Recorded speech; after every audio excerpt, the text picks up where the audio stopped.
Buenas tardes, iglesia, ¿cómo estáis? Nos vamos a poner de pie y vamos a honrar, como hemos aprendido durante este tiempo, con un aplauso al Espíritu Santo, ¿os parece?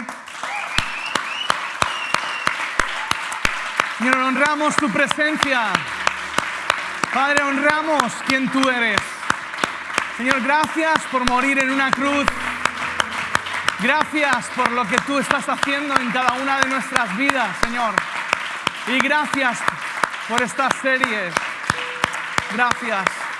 En el nombre de Jesús. Amén.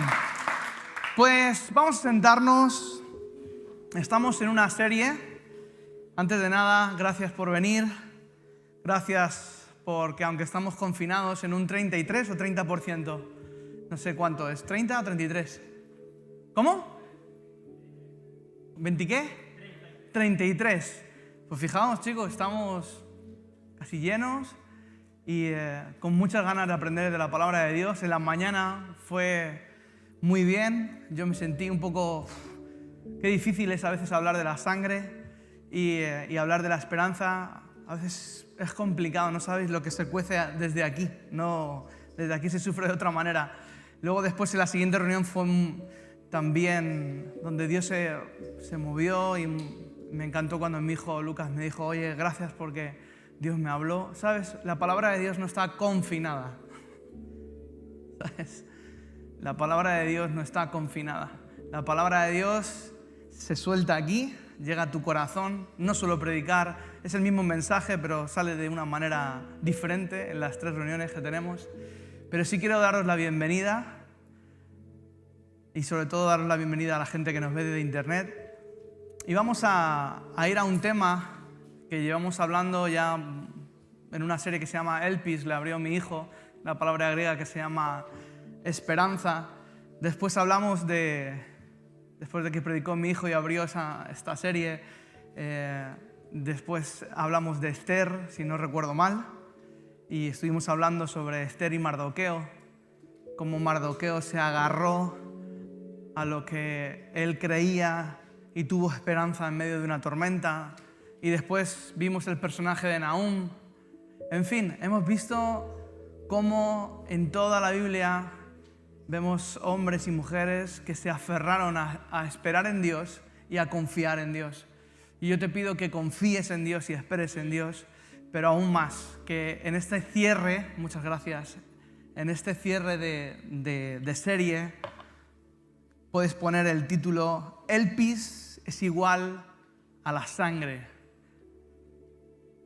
Nuestra mayor esperanza no está en hombres, no está en mí, si no iríamos muy mal. Está en la sangre del Hijo de Dios. Y dice, en un contexto que ahora veremos, Hebreos 12:24, dice: y a Jesús, el mediador del nuevo pacto, y a la sangre rociada que habla mejor que la sangre de Abel. Vamos a orar. Padre, gracias por tu palabra. Señor, hemos honrado quien tú eres adorándote. Señor, te hemos aplaudido, Espíritu Santo. Queremos que tú ahora nos hables y nos dejes expuestos a tu palabra. Señor, oro para que todo prejuicio, Señor, para todos los que nos ven desde internet, oro para que esta palabra no simplemente sea una palabra más, sino sea una palabra donde podamos poner nuestra esperanza en tu sangre, Señor. Señor, que en este cierre podamos experimentar, Señor, dónde estamos. Señor, si estamos en el mundo o estamos en las cosas de tu reino. Padre, ayúdame en el nombre de Jesús. Vamos a decir un amén bien fuerte, ¿no? En el nombre de Jesús. Amén. Que se oiga, en el nombre de Jesús. Amén. El autor del libro de los Hebreos, aunque es de paradero desconocido, nos deja algo muy claro. En el contexto quiero decirte, número 1, que la sangre de Cristo es superior a todas las demás sangres derramadas en el Antiguo Testamento, siendo esa misma perfecta. Y por eso una palabra que se repite en este libro es mejor. Mejor refiriéndose a los beneficios de los que la disfrutamos. Esos beneficios son mejores que en el Antiguo Testamento cuando una persona ponía arriba su animal para pedir perdón y el sacerdote rociaba esa sangre y esos pecados formaban parte de una expiación de los pecados de uno mismo. No sé si lo recordáis. Luego también había sangres derramadas que estaban pidiendo justicia. Por ejemplo, la sangre de Abel. La sangre de Abel cuando Caín lo mató. Abel y Caín, Caín y Abel, porque Caín se llenó de envidia, se llenó de celo, se llenó de algo bien feo y mató. Y esa sangre se derramó en ese suelo y esa sangre estaba pidiendo justicia, ¿sí? Una sangre de alguien que había muerto injustamente. Una de las grandes lecciones para los hebreos es esta, que el saber la ley no garantizaba el mover del Espíritu Santo. ¿Por qué? Porque los hebreos venían de un contexto de saber mucho y desde bien pequeñitos sabían el Pentateuco y desde bien pequeñitos sabían cómo moverse en el templo y de repente Cristo, Jesús, el Hijo de Dios, nace en Belén, pasa su adolescencia allí, luego después en Capernaum empieza su ministerio, después de que su ministerio empieza a viajar y a hacer milagros y llega un momento a los 33 años donde Él decide morir por obediencia al Padre y hace un antes y un después. Ese maravilloso regalo, esa obra tan grande que fue morir en una cruz como un ladrón, nos da una referencia de un antes y un después. De hecho, mucha gente te dirá, yo no creo en Jesús, pero antes de Cristo y después de Cristo están todos los libros, en todas las enciclopedias. Él hizo un antes y un después. Aquí a los hebreos se les está diciendo, chicos, hay un antes y un después. A la iglesia de hoy se nos está diciendo, chicos, no os comportéis como en el libro de la ley, comportaos bajo la sangre preciosa y maravillosa, entender de qué manera es ese comportamiento, ese disfrute, esa experiencia. Entonces, la sangre de Abel clama al cielo pidiendo justicia y redención para escapar de la maldición de vivir una vida sin Dios. Pero la sangre reparadora de Cristo derramada sobre nosotros en fe, porque para todo esto se necesita fe, para todo, de hecho el que no se acerca con fe no puede hacer nada, no puede experimentar el Evangelio, tú puedes leerlo desde la perspectiva histórica, pero para entender a Dios, para experimentar a Dios, hace falta fe. De hecho, todo lo que no proviene de la fe es considerado pecado. O sea, un movimiento de la ley es pecado. Un movimiento simplemente por hacer las cosas sin fe, simplemente porque es pura religión, puro hacer por hacer, eso no le agrada al Señor. ¿Sí? Entonces, en esta serie yo quiero terminar con este pensamiento. Nuestra mayor esperanza tiene que estar puesta en los beneficios de la sangre de Jesús. Nuestra mayor esperanza tiene que estar en los beneficios de la sangre de Jesús. Y he hecho 4 puntos y voy a ir deprisa para que no te aburras, pero sí que necesito que tú entiendas esto. Número 1, la esperanza tiene que estar puesta en esa maravillosa sangre porque esa sangre, 1, nos limpia, 2, nos declara vencedores, 3, nos da poder como hijos de Dios. No somos unos cualquiera, tenemos poder en Cristo Jesús. Y 4, hay una manera de andar y no es con culpa, es justificados, porque la sangre de Cristo nos justifica los errores. Muchas veces no nos ha pasado que te encuentras ante la presencia de Dios y dices, pero ¿yo qué hago aquí? Si el día anterior estaba pensando de otra manera. Es que la sangre de Jesucristo nos habilita, nos justifica y nos deja en el perfecto estado. ¿Quién condenará a los hijos de Dios? Por eso quiero empezar con la primera. La primera es, ahí vamos, la sangre de Cristo tiene poder para lavar, limpiar y quitar el pecado del hombre. ¿Qué significa esto de lavar? Ya sé que es muy obvio, pero para muchos que nos escuchan tenemos que entender, porque muchos de nosotros andamos pensando en todo lo que hacemos mal, pero cuando tú vas a la cruz y pides perdón, tú eres limpio inmediatamente. Y si es un perdón de verdad, es una metanoia, es un cambio de sentido, porque tú puedes pedir perdón y seguir pecando, pedir perdón y seguir pecando. Hay una lucha, pero tiene que haber un momento donde ya haya un cierre y surja esa metanoia, ese cambio de sentido. ¿Sí? Eso a veces no se consigue en un día, o a veces sí.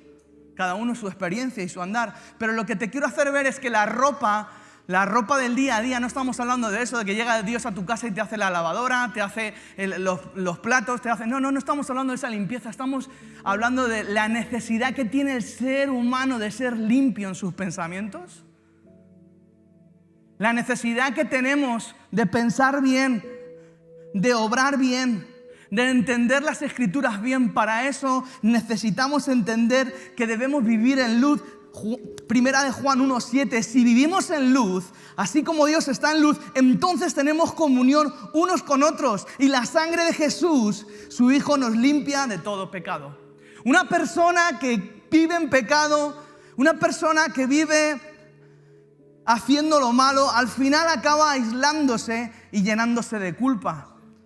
Romanos 6:23, pues la paga del pecado es muerte, pero el regalo de Dios es la vida eterna por medio de Cristo.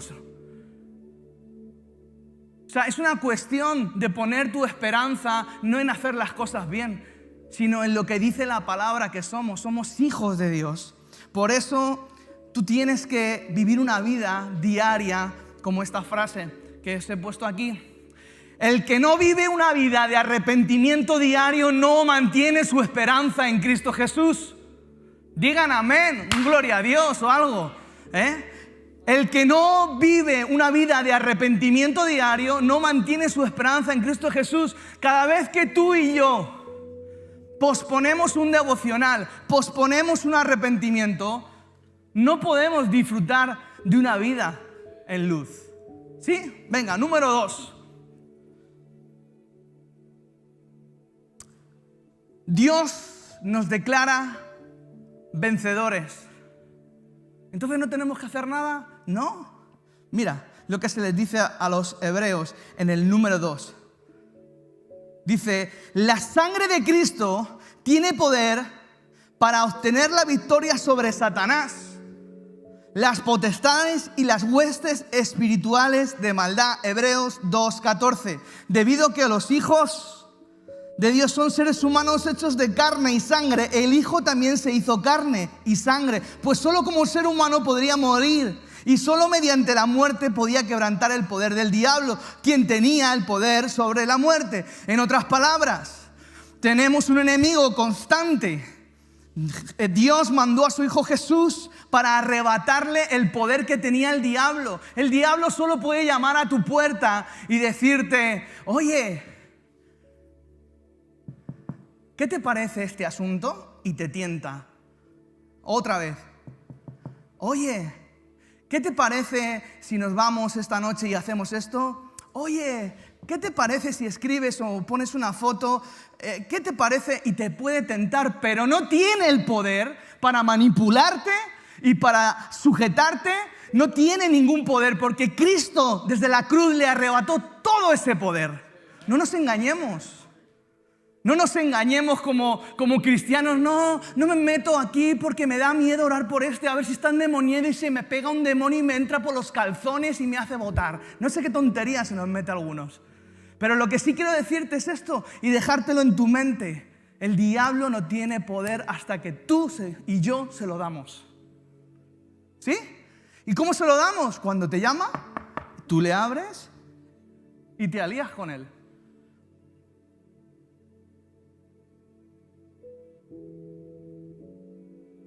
Durante un tiempo he predicado y sigo predicando el Evangelio.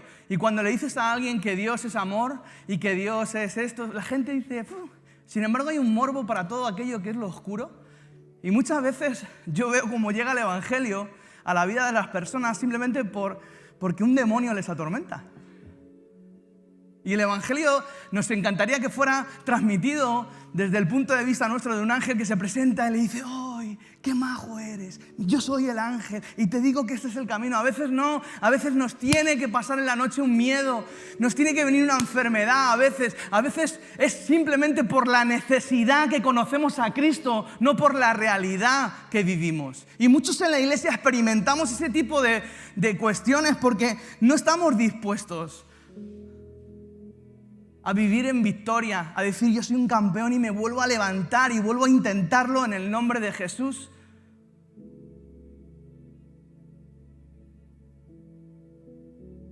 Yo hablaba en las 2 reuniones y en esta tercera lo vuelvo a decir. Yo tenía un amigo que me decía que no creía en Dios ni en el mundo espiritual, pero le dije, oye, ¿tú no te pasan cosas raras?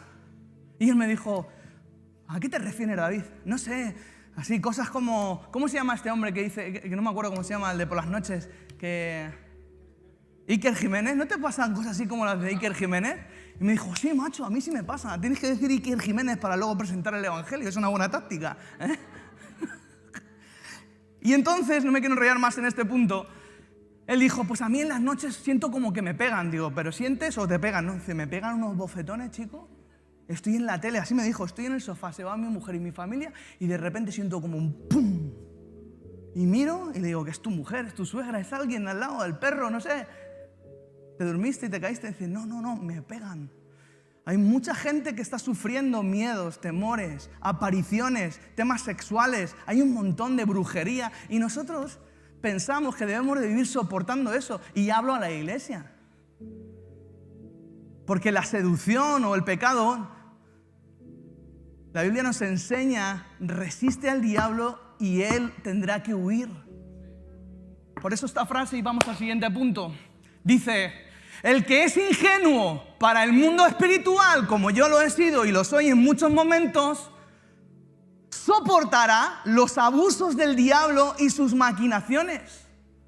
A él no le interesa que oremos, a él no le interesa que sepamos, a él, de hecho, una de las grandes cuestiones que hay en este mundo es que la gente no crea en el diablo ni en su obra, pero la Biblia nos menciona que debemos de ser gente astuta y gente que sepamos que hay una victoria. Declárate victorioso, declárate como le dicen a los Colosenses 2:15, dice, de esa manera desarmó a los gobernantes y a las autoridades ¿de quién? ¿De los policías, de los municipales? No, los gobernantes de las autoridades espirituales.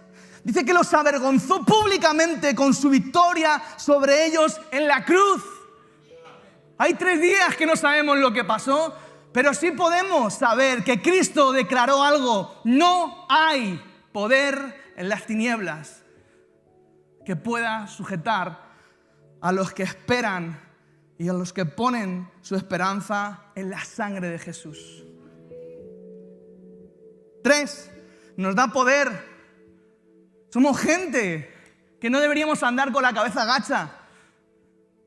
Deberíamos andar con la cabeza muy arriba. Y tú dirás, ya, pero yo peco en esto, en esto, en esto. ¿Y yo? Ya, pero es que tú no sabes cómo soy. Ni tú sabes cómo soy yo.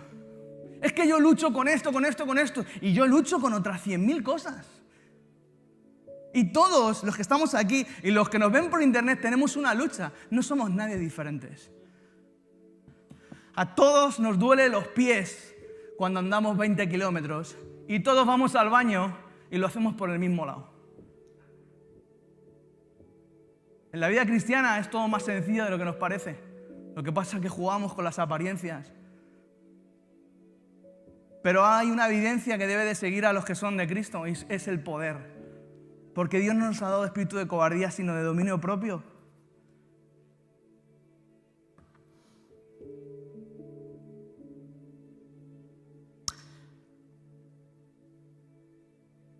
Bendito, Apocalipsis 26.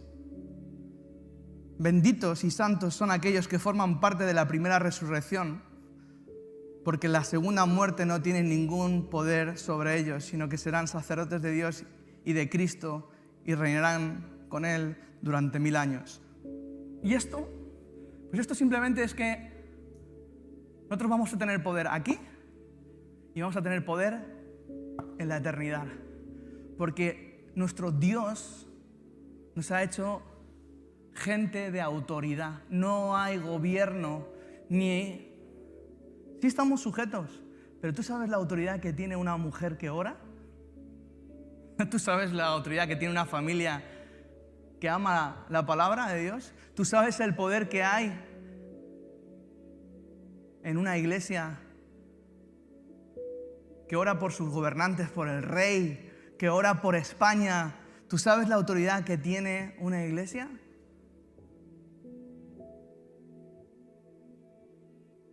Todo el movimiento revolucionario en Alemania, en la historia, en Europa, fue porque hijos e hijas aceptaron la palabra como que hay que servir no a un patrón ni a un hombre, sino que servimos a Dios en todo lo que hacemos, y hubo un movimiento revolucionario que cambió toda la industria y todo lo que tiene que ver. Entonces la Alemania protestante o la Europa protestante del norte, si no me equivoco, fue algo increíble simplemente porque pusieron como principio que Dios es a quien servía esa gente, no a un patrón.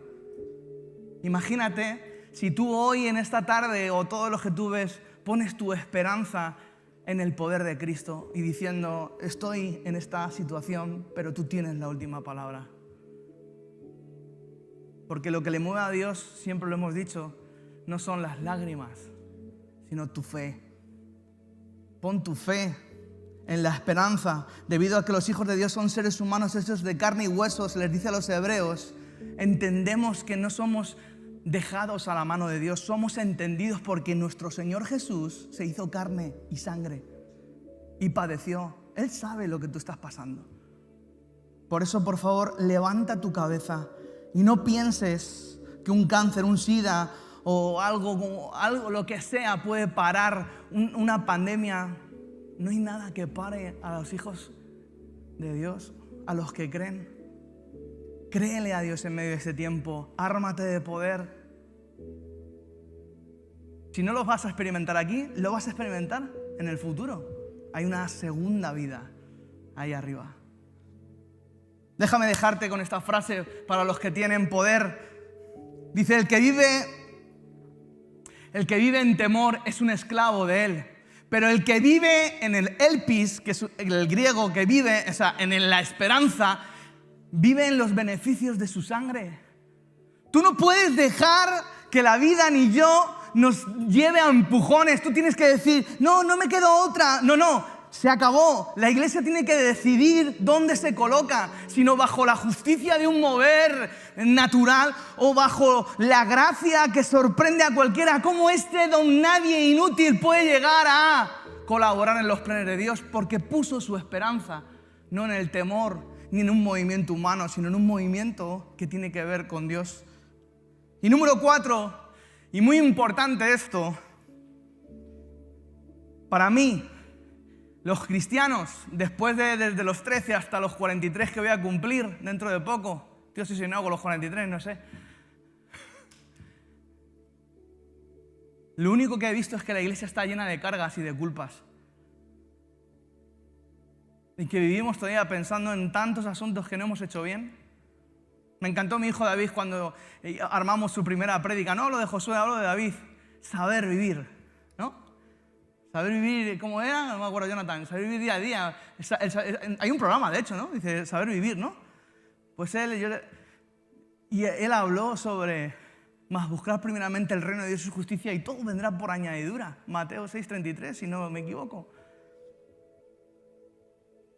Para los hebreos era muy complicado entender muchas cosas porque por gracia, cuando estaban acostumbrados a pagar un precio, a ir a por el animal, a subirlo, de hecho eso les llenaba. A la iglesia de hoy les llenan los congresos, nos llenan los congresos, nos llena la actividad, pero nada más que hay que tomar una decisión de colocarte bajo la justicia. La sangre de Cristo tiene poder para protegernos. No nos protege la actividad, no nos protege el que nosotros hagamos las cosas bien, no nos protege, no nos da acceso a nada de eso.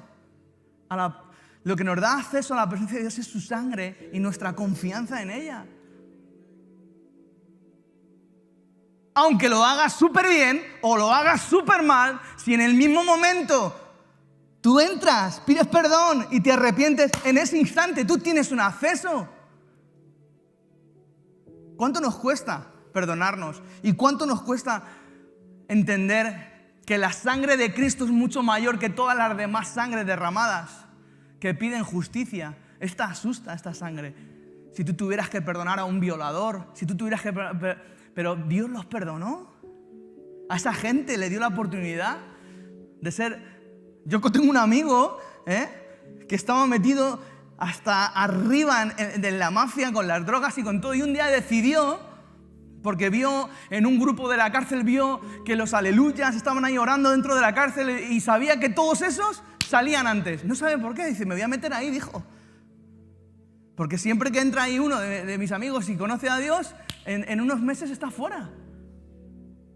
Y dice que entró y estaban todos ahí orando en lengua, el Benja, y entonces se le abrió las manos y dijo, venga, y el otro, venga, no sé qué, y empezó a entender la palabra, el mover del Espíritu Santo, y empezaron a ocurrir estas cosas, las 4 cosas que os estoy enseñando, las 4 cosas que debemos experimentar todos, estas 4 asuntos. Nos vio como Dios le limpió, Él vio como Él podía no luchar por una imagen o por una fama, sino que ya era vencedor, entendió el milagro de la cruz. Empezó a entender que la oración tiene poder más que los puños y luego se sintió justificado. Me encanta la canción que cantaba de pequeño, que nunca sabré de quién es. Era de, justificados pues por la fe, tenemos paz para con Dios por medio de nuestro Señor Jesucristo. Firmes estamos, firmes en la fe.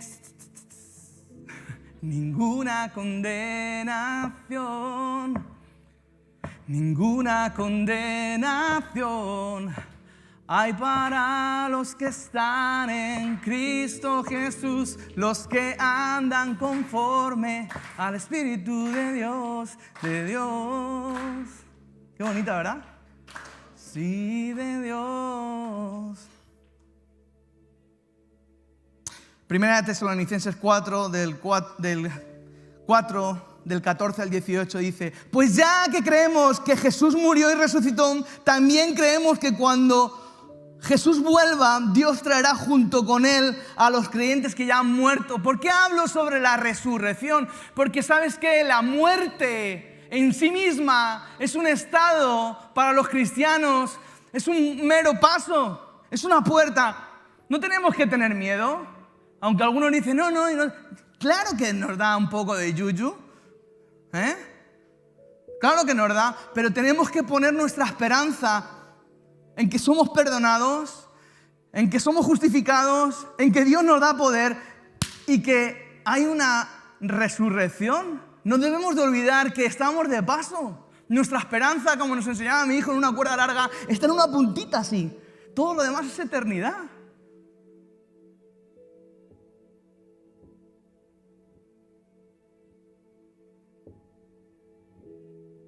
Por eso,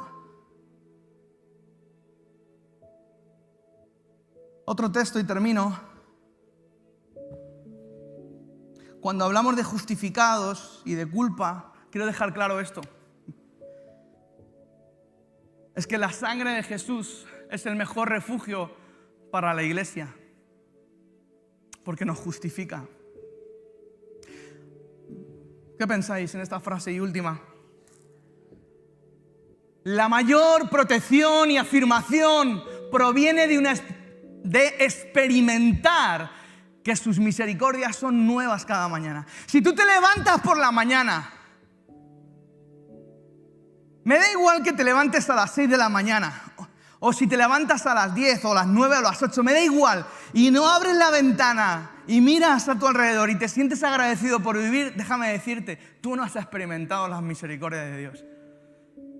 Porque meterte en la cama y saber que Dios está contigo y despertarte en la mañana y vivir un día más y saber que Dios está contigo, eso es un privilegio. La gente llora por las esquinas, por los rincones, y a nosotros se nos olvidó el ser agradecidos con lo más básico.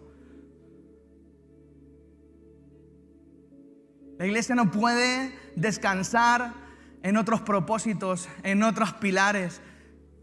El mayor tesoro que tiene la iglesia en nuestros días es poner su esperanza en la sangre de Jesús. El mayor tesoro que tienen los hijos de Dios es poner su esperanza en la sangre de Jesús. Lo que te va a cambiar la historia de tu vida es que tú pongas tu esperanza en Cristo Jesús.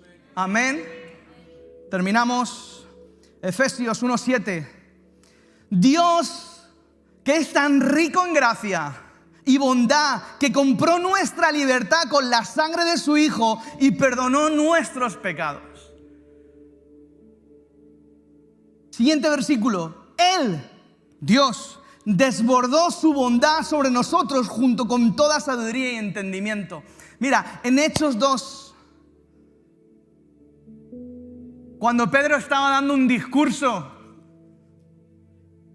mi hijo me decía por un WhatsApp, ¿sabías que cuando él estaba diciendo arrepentíos, la misma palabra significa tener esperanza? Porque tú no te puedes arrepentir a un Dios en el cual no sabes a dónde vas, pero cuando tú entiendes que Dios te limpia, cuando tú entiendes que Dios te capacita en poder, cuando tú entiendes que te justifica y que no eres un don nadie, que ya eres alguien, que perteneces a una familia real simplemente porque creíste, tú no puedes arrepentirte de una manera, perdón, te arrepientes, perdón, pero qué bueno. ¿Sí? Tengo esperanza en una nueva familia. Tengo esperanza en Cristo Jesús. Puedo colaborar con algo eterno. No hay más rabia que me dé a mí que hacer una obra en mi trabajo y volver a tirarlo y volver a hacer. Esta obra es para la eternidad, para siempre. Todo lo que hagas para el Señor jamás será derribado. Por eso, pon tu esperanza en la sangre de Jesús y entiende el primer texto que hemos leído. Y a Jesús, el mediador del nuevo pacto, y a la sangre rociada que habla mejor que la sangre de Abel. Da igual lo que tú puedas pensar del Antiguo Testamento, lo que sí sabemos es que en el Nuevo Testamento Dios hizo un parteaguas y te está diciendo, si tú crees, es posible. Es posible que tus pecados sean perdonados. Si tú crees realmente y te pones manos a la obra, realmente vas a vivir una vida en victoria, aunque muchas veces tropieces con la misma piedra, porque la última palabra la tiene Cristo. Si realmente tú crees, tendrás poder. Y vivirás, en el último punto, una vida justificada por la sangre de Jesús. Y eso a muchos les va a rechinar los dientes. ¿Cómo tú vas a poder llegar aquí? No soy yo, es Él en mí, por esa sangre preciosa.